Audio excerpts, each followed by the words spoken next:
Bismillahirrahmanirrahim. Assalamualaikum warahmatullahi wabarakatuh.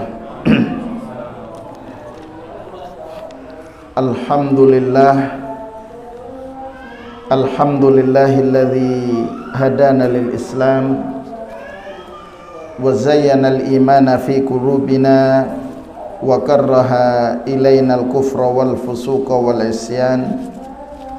Asyhadu an la ilaha illallah wahdahu la syarika lah wa asyhadu anna nabiyyana Muhammadan abduhu wa rasuluhu la nabiyya ba'dah.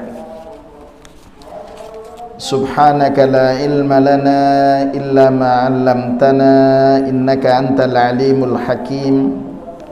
Allahumma inna nas'aluka ilman nafi'a wa rizqan tayyiba wa amalan mutaqabbala. Allahumma inna na'udzu bika min ilmin la yanfa' wa min qalbin la yakhsha wa min nafsin la tashba' wa min du'ain la yusma'. Bapak Ibu sekalian, mari kita mulai dengan membaca terlebih dahulu surat Al-Balad. A'udzu billahi minasy syaithanir rajim. Bismillahirrahmanirrahim. La uqsimu bihadzal balad wa anta hillun bihadzal balad wa walidin wa ma walad.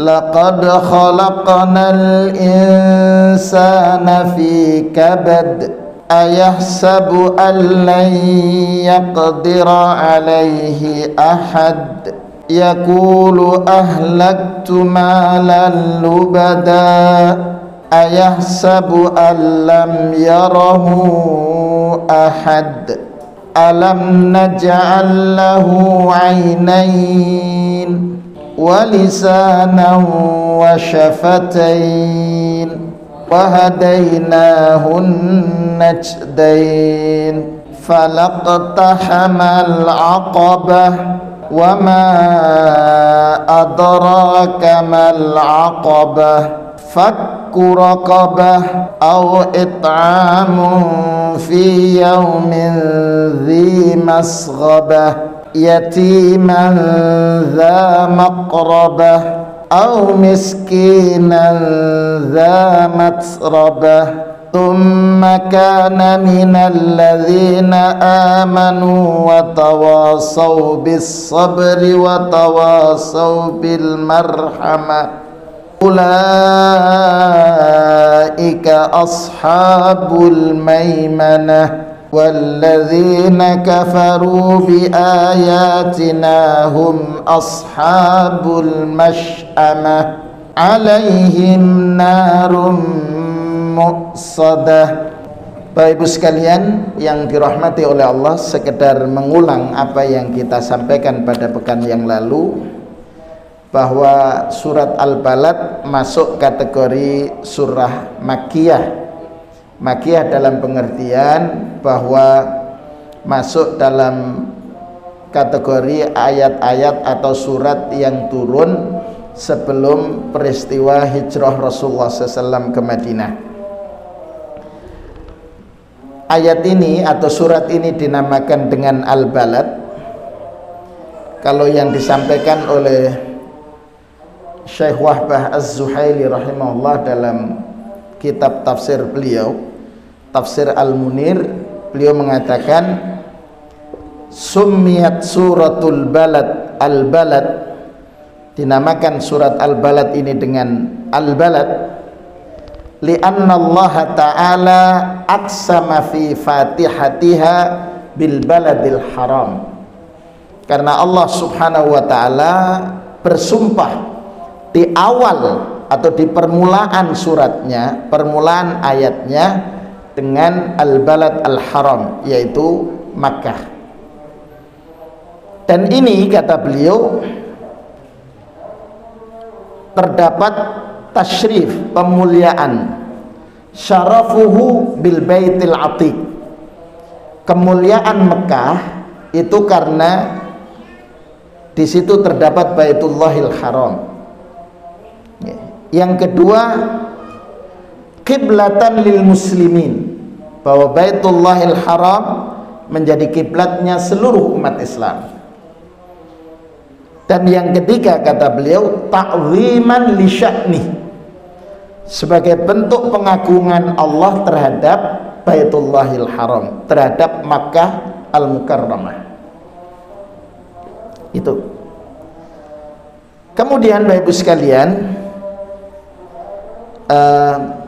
Syekh Wahbah Az-Zuhaili rahimahullah menyatakan membagi surat Al-Balad ini dengan beberapa mahawir, mehwar.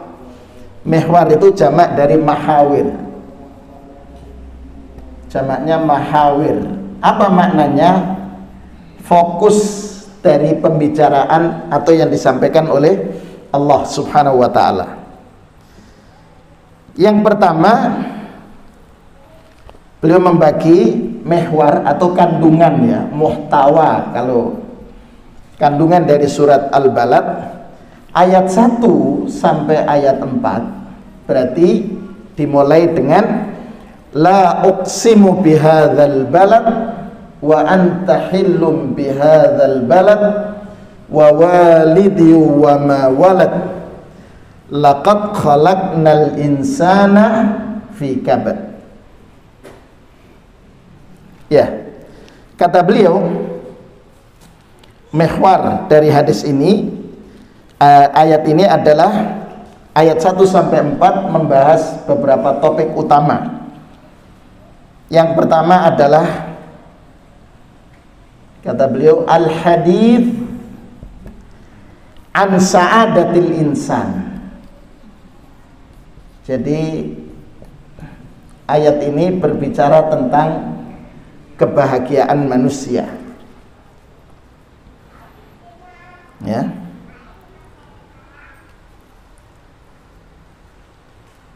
Mohon maaf, ada kekeliruan. Saya ulangi penjelasannya. Mana penghapusnya? Mohon maaf. Ayat 1 sampai 4, ya, 1 sampai 4. Kata muallif rahimahullah, bada'at bil qasam bil baladil haram. Jadi Allah memulai firman-Nya dengan qasam, sumpah, berkenaan dengan al-balad al-haram. Qasam, jadi Allah membalas dengan al-balad al-haram, sumpah dengan Baitullah, dengan negeri yang dimuliakan. Bagaimana kemuliaannya? 1, kata beliau, ya'manu fihan nas,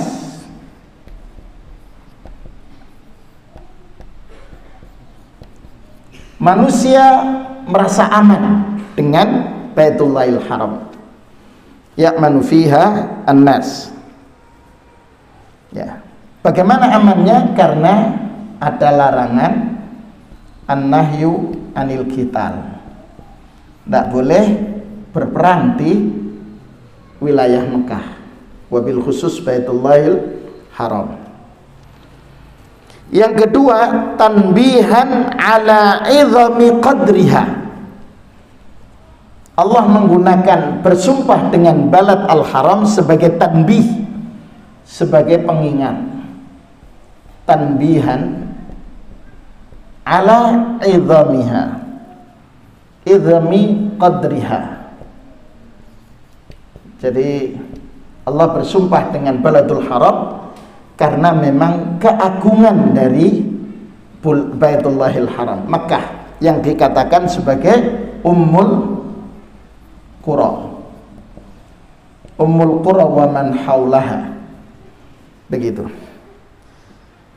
Yang ketiga, Allah bersumpah dengan Baladil Haram sebagai tanwihan, ya, mautin mautinun Nabi sallallahu alaihi wasallam. Jadi Mekah itu menjadi tanah kelahiran Rasulullah SAW.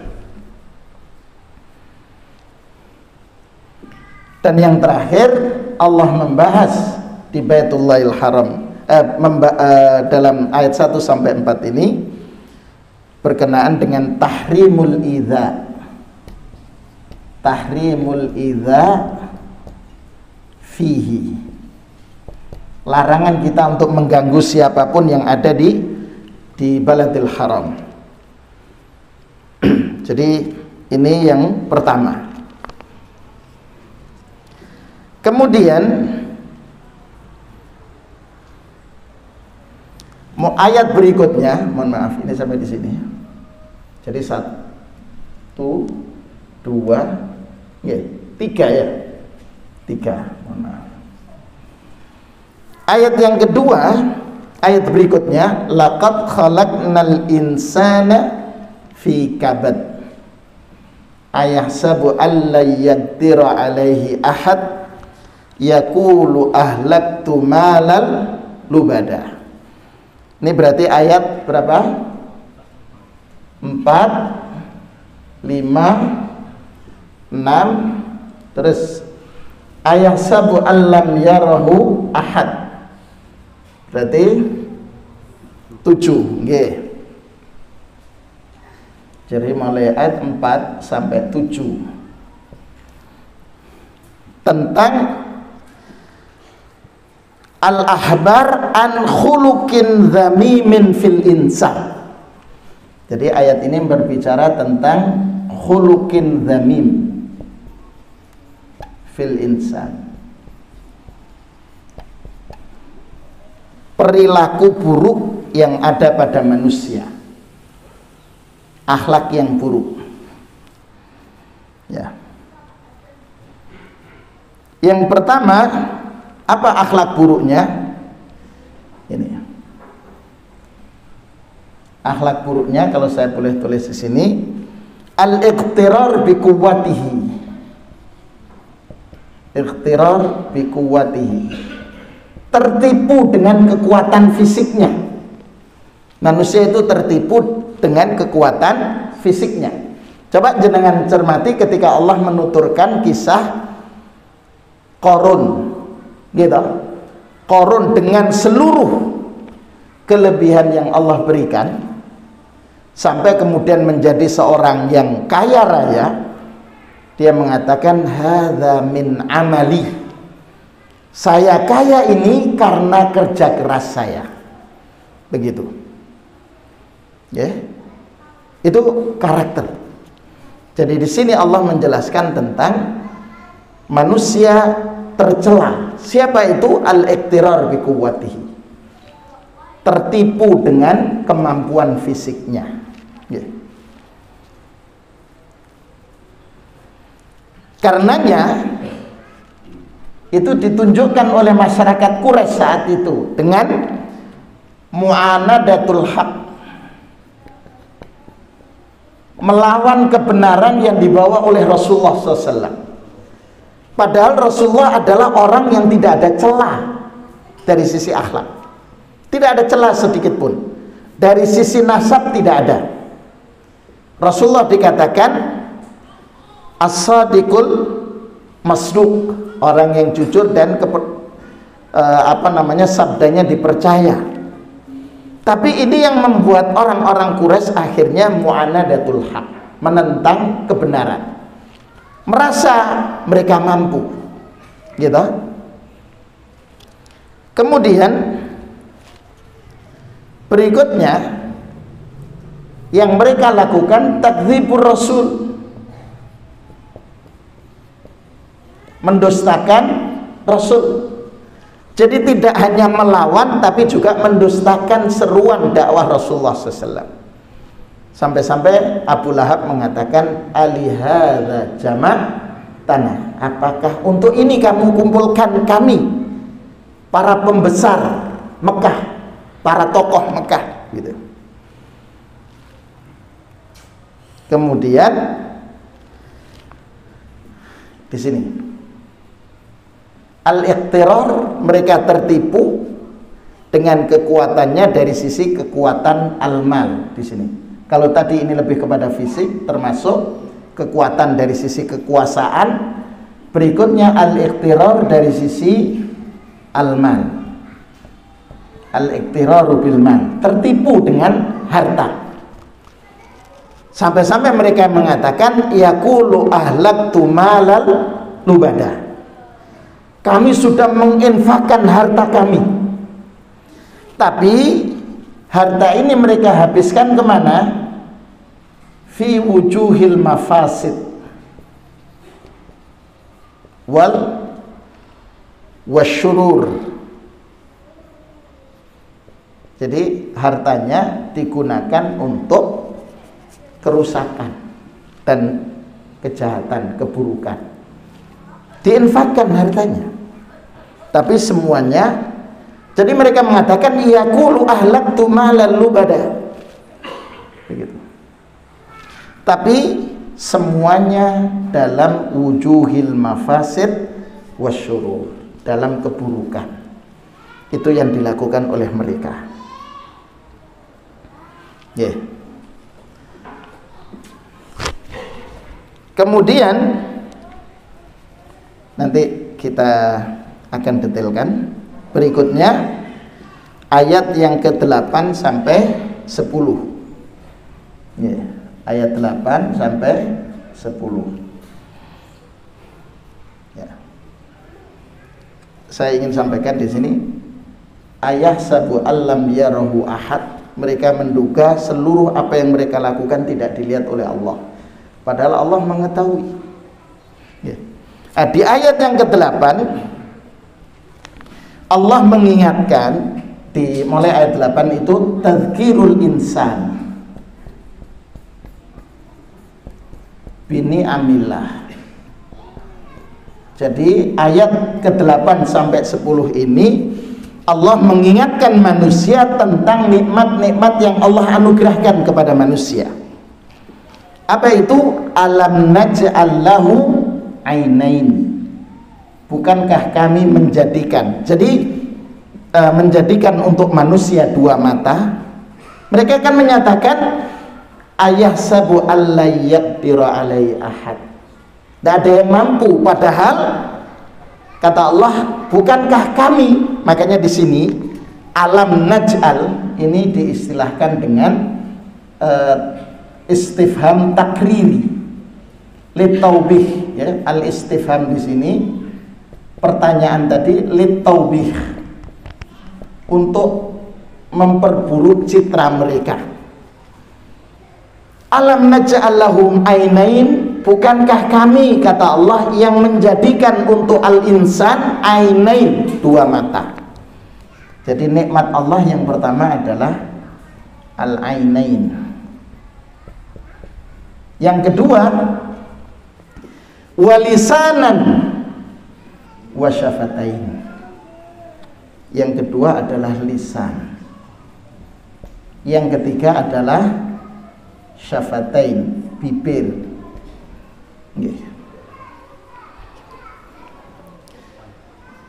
Kemudian wahadainahun najdain.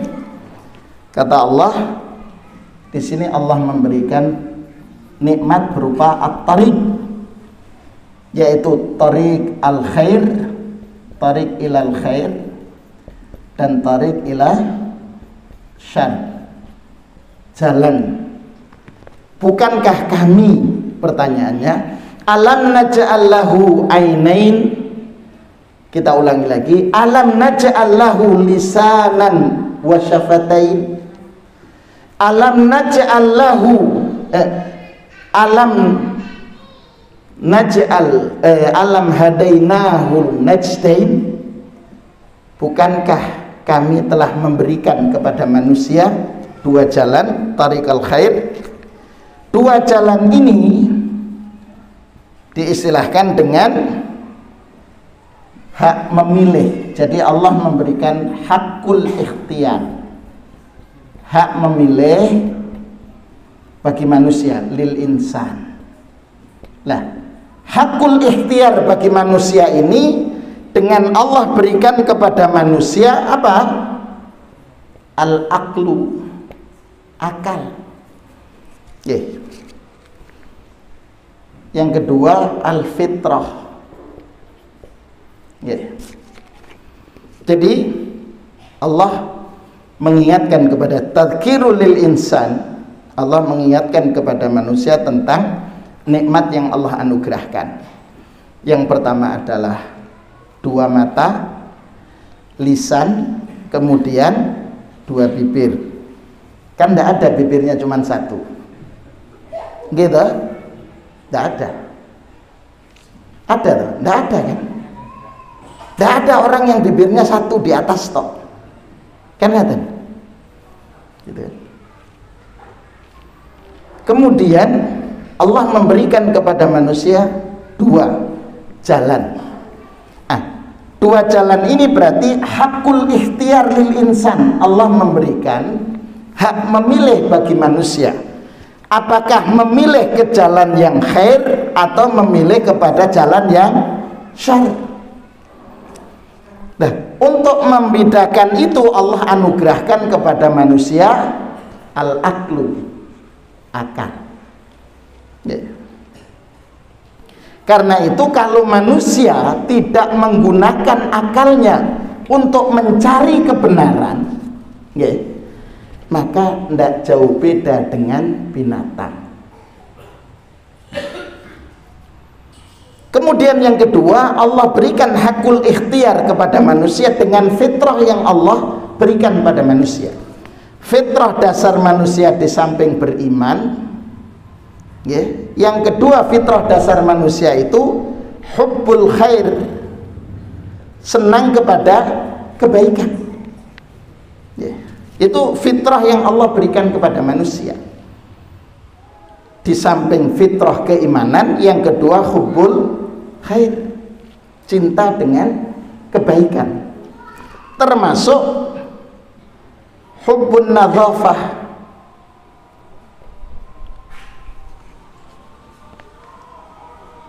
Jadi cinta terhadap kebersihan. Sebentar. Saya ulangi. Hakul ikhtiar yang Allah berikan kepada manusia itu dengan Allah berikan anugerah berupa akal dan fitrah. Fitrah dasar manusia adalah kepada iman. Fitrah dasar manusia adalah cinta kepada kebaikan. Fitrah dasar manusia cinta kepada kebersihan. Begitu. Kalau kemudian orang suka dengan hal-hal yang buruk, itu berarti telah menyalahi fitrahnya. Manusia suka kepada yang jahat, itu menyalahi fitrah dasar manusia.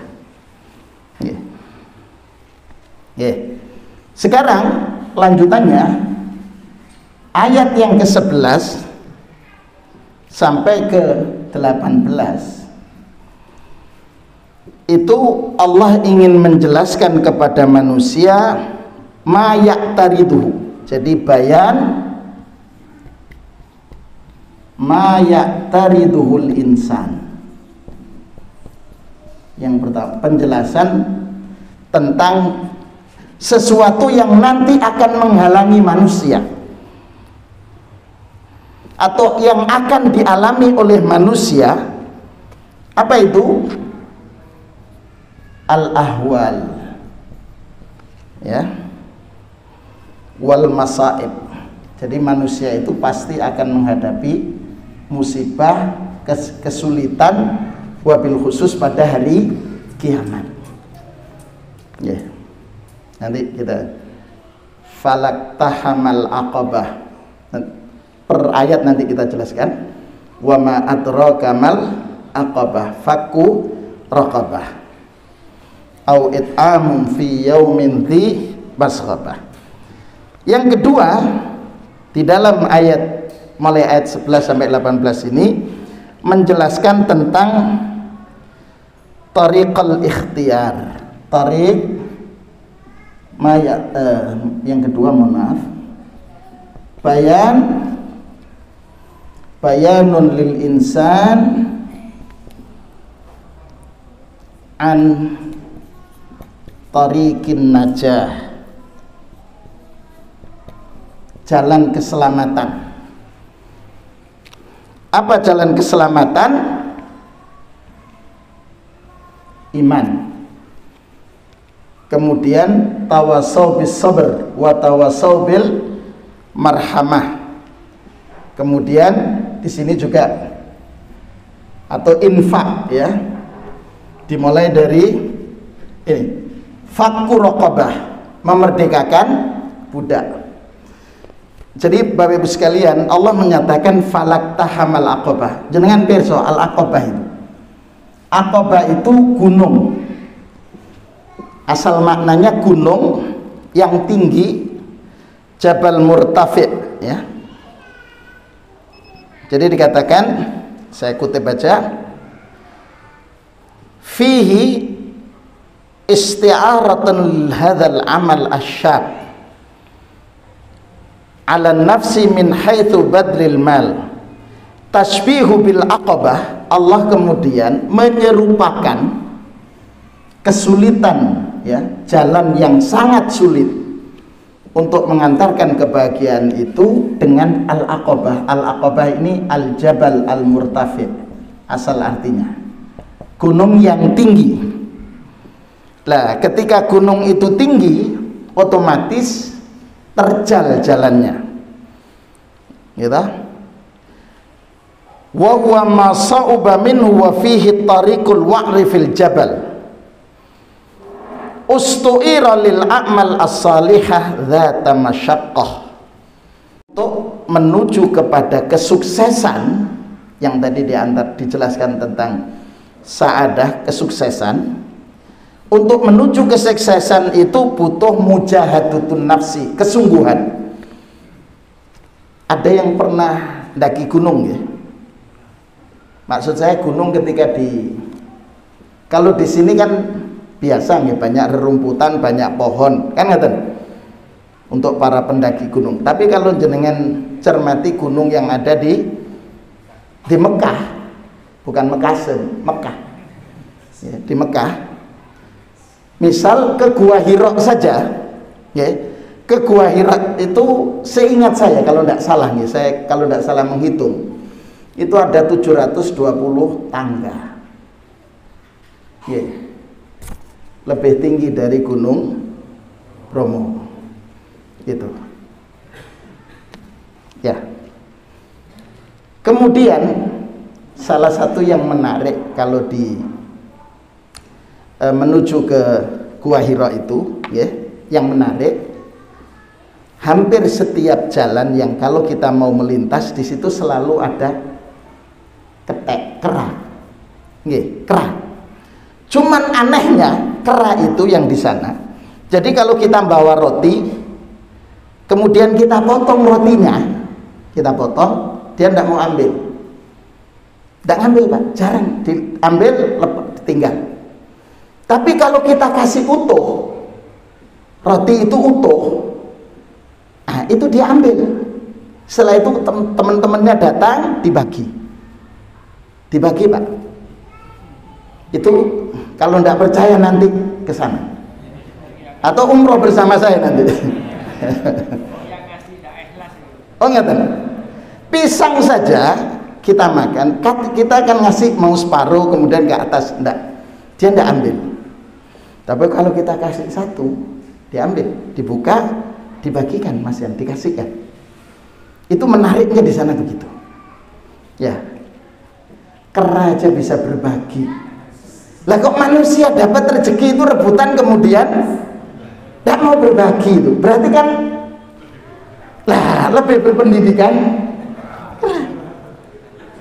Akalnya kan gitu Pak, gitu.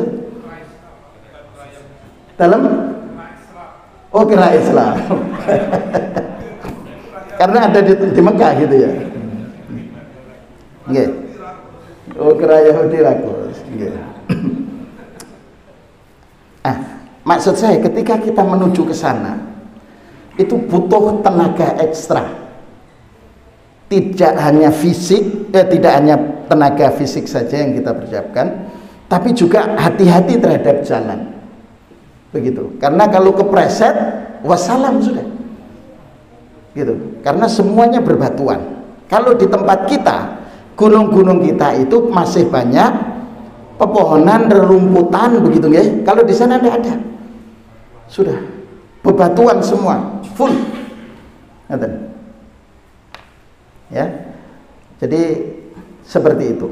Makanya kemudian Allah mengatakan falak tahama. Iktahama itu artinya menerkam, begitu. Asal maknanya. Tapi di sini kata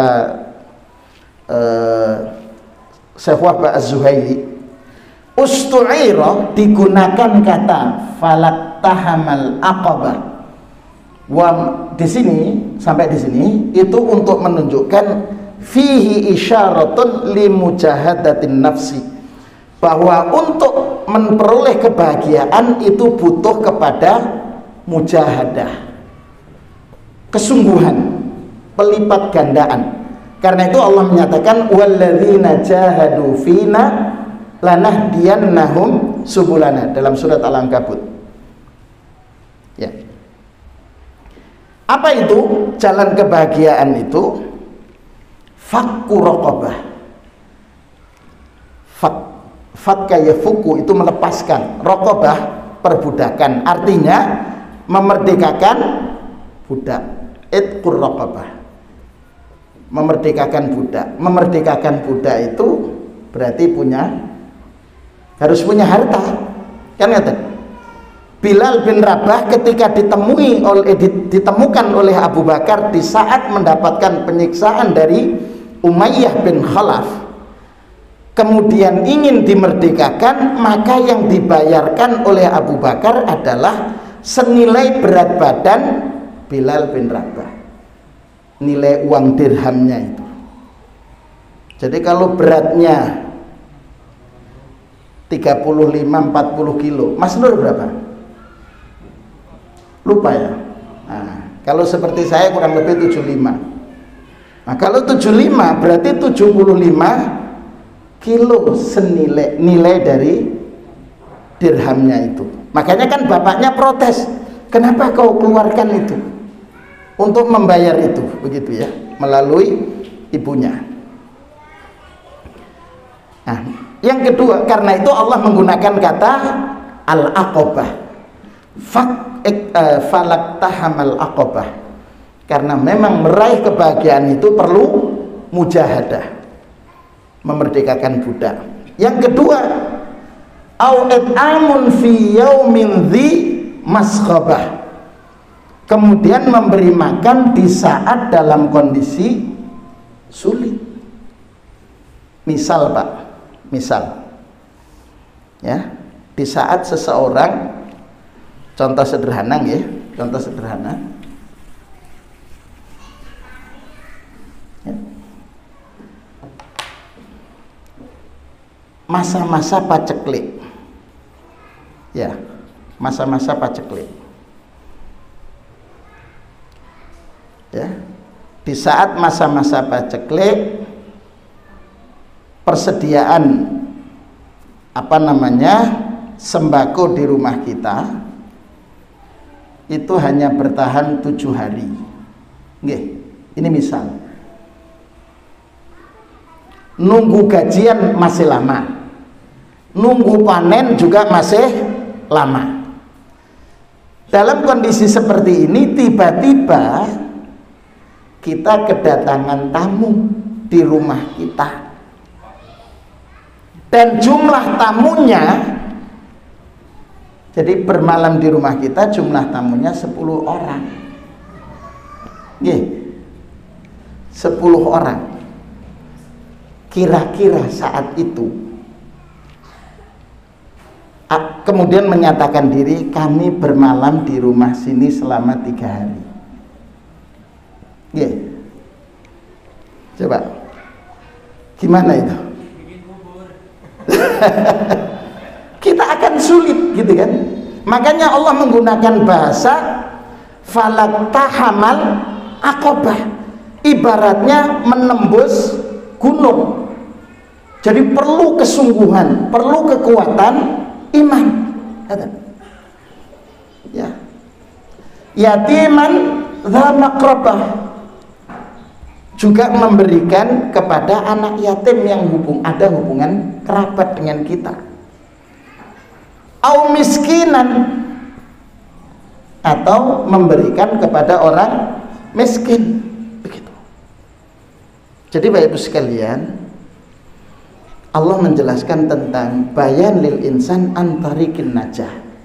Untuk lepas dari ancaman neraka itu ternyata butuh kepada mujahadah. Dan mujahadah itu dimulai dengan idkur raqabah. Cuman Rasulullah memberikan cara yang mudah bagi kita mendapatkan nilai sama dengan memerdekakan budak. Apa itu? Dalam hadis riwayat Muslim, kalau kita dalam sehari membaca la ilaha illallah wahdahu la syarikalah lahul mulku wa lahul hamdu wa huwa ala kulli syai'in qadir, di pagi hari itu 100 kali, sore hari 100 kali. Apa kata Rasulullah SAW keutamaannya? 1, terhapuskan 100 keburukan. 100 keburukan dari kita dihapus oleh Allah di pagi hari, sore hari 100. Yang kedua, tercatat 100 kebaikan. Nah, yang ketiga, wa kana khirzan minasyayatin, dibentengi oleh Allah dari gangguan setan. Nah, dibentengi oleh Allah dari gangguan setan. Makanya orang yang temperamen, itu nasihatnya apa? Suruh baca aja la ilaha illallah wahdahu la syarikalah lahul mulku wa lahul hamdu wa huwa ala kulli syai'in qadir. 100 kali di pagi hari. Insya Allah dijamin oleh Allah berdasarkan hadis ini, hadis riwayat Muslim, itu terlindungi dari gangguan setan. Karena yang membuat emosi itu siapa? Setan. Gitu. Berarti orang yang suka marah bisa jadi indikasinya dia tidak pernah zikir. Kan ngaten, Mbak? Gitu. Jadi kalau ini kan dibentengi oleh setan. Ya kan? Nah, kalau orang itu emosional, temperamen, berarti zikirnya ini ada masalah. Duh, kalau kita sudah baca 100 kali kok masih temperamen, kan gitu. Bisa jadi ketika kita membaca kita tidak menghayati dengan apa yang kita baca. Baca la ilaha illallah, la ilaha illallah wahdahu la syarikalah, tapi sambil nonton sepak bola. Tidak nyambung antara lisan dengan hati. Yang keempat, keutamaannya sama dengan ta'dilu idqi raqabah. Kata Rasulullah, sebanding dengan memerdekakan budak. Gitu, Pak. Ya, ini perlu kepada mujahadah. Karena orang yang biasanya orang itu tidak tahan duduk dalam majelis ilmu. Ya, tapi giliran ke gedung bioskop, ya, itu bertahan lama. Atau sedang mengikuti acara televisi, nonton drama Korea misal. Ketika mau panggilan sholat, Allahu Akbar, ayo cepat wudhu. Kata iklannya, jangan kemana-mana, kami akan kembali lagi. Jadi tidak boleh pergi, Pak. Gitu. Iklannya kan begitu.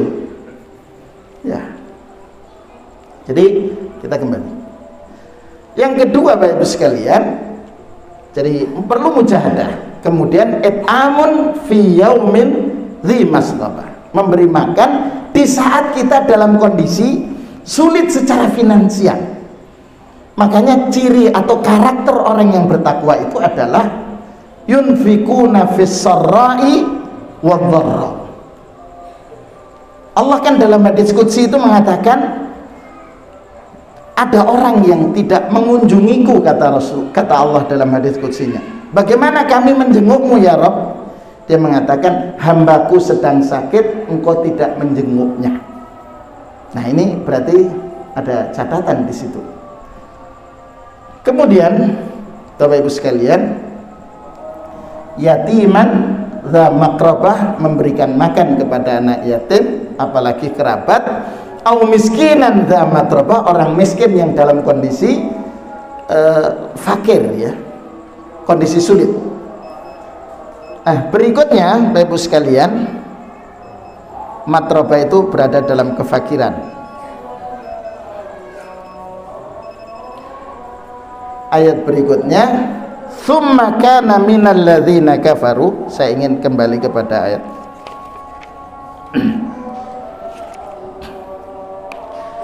Mulai ayat yang ke-19 20 ya. Ini tadi 18 19, kemudian ayat 19 ke 20 itu konsep Allah untuk menjelaskan tentang dua model manusia. Ya. Dan bagaimana tempat kembalinya.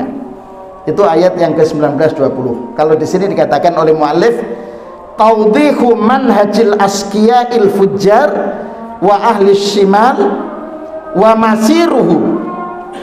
Kemudian di saat berikutnya Allah menjelaskan tentang orang-orang mukmin yang dikatakan sebagai ashabul maimanah. Saya lanjutkan, tadi ada yang belum tersampaikan. Tsumma kana minal ladzina amanu, yaitu iman, tawasau bis sabr, saling menasihati dalam kesabaran, saling menasihati dalam kasih sayang. Apa kata Allah? Ulaika ashabul maimanah. Di ayat 19-nya, setelah Allah menjelaskan tentang orang-orang ashabul maimanah ya, yang tempat kembalinya kemana ini? Al-Jannah. Allah kemudian menjelaskan tentang karakter kelompok berikutnya. Siapa mereka? Walladzina kafaru bi ayatina, orang-orang yang kufur dengan ayat-ayat kami, hum ashabul mas'amah. Jadi ada ashabul maimanah, kemudian ada ashabul mas'amah. Ya. Ashabul maimanah tempat kembalinya adalah surga, wa ashabul mas'amah tempat kembalinya adalah an-nar. Siapa mereka? Alladzina kafaru bi ayatina, mereka yang ingkar dengan ayat-ayat kami. Terkait dengan ini ada penjelasan ya, ingkar gitu. Kafaru bi ayatina, jadi al-kufru bil ayat. Apa maknanya di sini? Satu, ayat-ayat al-ayat al-Qur'aniyah, kufur dengan ayat-ayat Quran. Siapa mereka masuk kategori kufur dengan ayat-ayat Quran? Ketika mereka al-istihza'u bil Quran, istihza bil Quran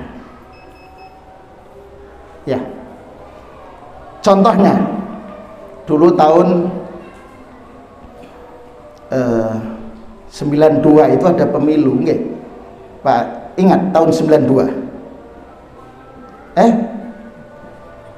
92 insyaallah ya. Jadi setelah itu kan ada berdirinya Bank Muamalat. Nggih. Ingat itu? Ini rata-rata bapak-bapak kelahiran Ustaz Rafid kelahiran tahun berapa? 97. Oh, enggak dapat ini. Mungkin bapak belum nikah juga ya? Atau sudah? Ya.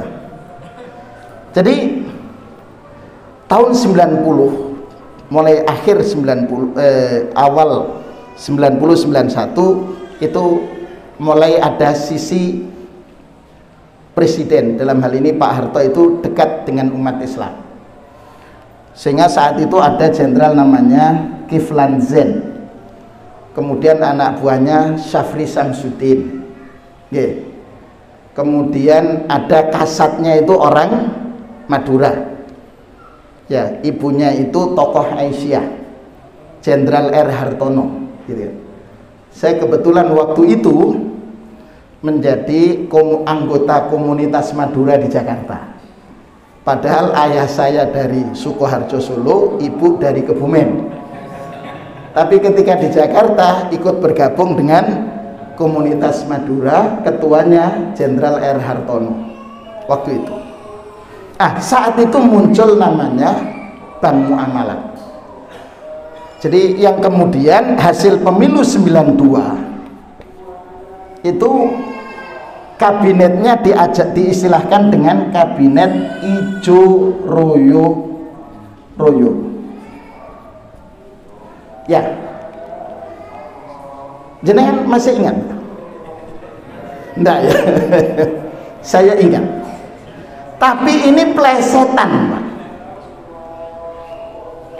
Orang cadel ya, baca R itu jadi apa? Ijo, ya itu maknanya. Sehingga waktu itu ada yang istihza dengan Al-Quran. Mari kita mulai kajian kita dengan ayat-ayat dengklik. Tahu? Surat ayat kursi. Itu mereka mengatakan ayat-ayat dengklik. Itu istihza terhadap Quran, Pak. Karena itu jangan main-main begitu. Ya. Ketika ada tentang masalah jilbab dulu tahun 80-an, 80-90 itu banyak anak-anak SMA yang kemudian dikeluarkan dari sekolah gara-gara pakai jilbab. Itu. Ya. Dikeluarkan. Bahkan tidak mendapatkan ijazah. Gitu. Tahun 80 sampai 90. Ya, sehingga ketika masalah jilbab, macam-macam. Ada yang mengatakan, itu kita ketemu kebetulan dengan orangnya waktu itu. Sudah, Anda lepas jilbab. Kami orang tua kami melarang. Dia jawab, saya nanti yang bertanggung jawab di hadapan Tuhan. Begitu.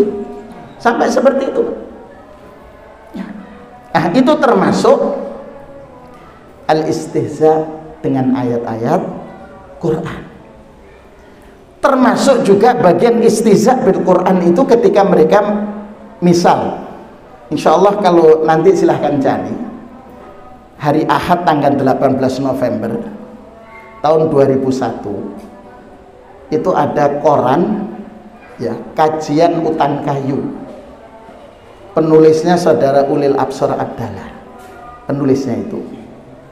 Itu menyatakan bahwa innalladzina amanu walladzina hadu wan nasara wassabiina man amana billahi wal yaumil akhir wa amila salihan falahum ajruhum inda rabbihim wala khaufun alaihim walahum yahzanun. Mereka mengatakan siapapun mereka asalkan percaya kepada Tuhan, percaya nanti ada hari akhir, pasti masuk surga dari agama manapun sumbernya, apakah dari Konghucu, Hindu dan lainnya, selama percaya kepada Tuhan. Itu bermain-main dengan ayat Al-Quran. Makanya sekalian, kufur di sini ada kufur dari ayat-ayat Qur'aniyah. Yang kedua kufur dengan al-ayat al-kauniyah. Ayat-ayat kauniyah. Karena itu Allah menyatakan ungkap balasan bagi mereka, alaihim narun muqsadah. Jadi tempat kembalinya itu di situ. Dari ayat ini, dari surat Al-Balad ini, setelah Allah menjelaskan bahwa ternyata manusia itu diberikan hak memilih Jadi tidak ada istilahnya manusia itu terpaksa, tidak ada, karena Allah memberikan kepada manusia akal, Allah menghadirkan fitrah kepada manusia, kemudian Allah tunjukkan dua jalan, ini jalan yang benar, ini jalan yang salah. Kalau kemudian memilih jalan buruk dan berakibat ke neraka, maka tidak ada yang salah bagi Allah Subhanahu wa Ta'ala. Itulah Bapak Ibu sekalian yang kita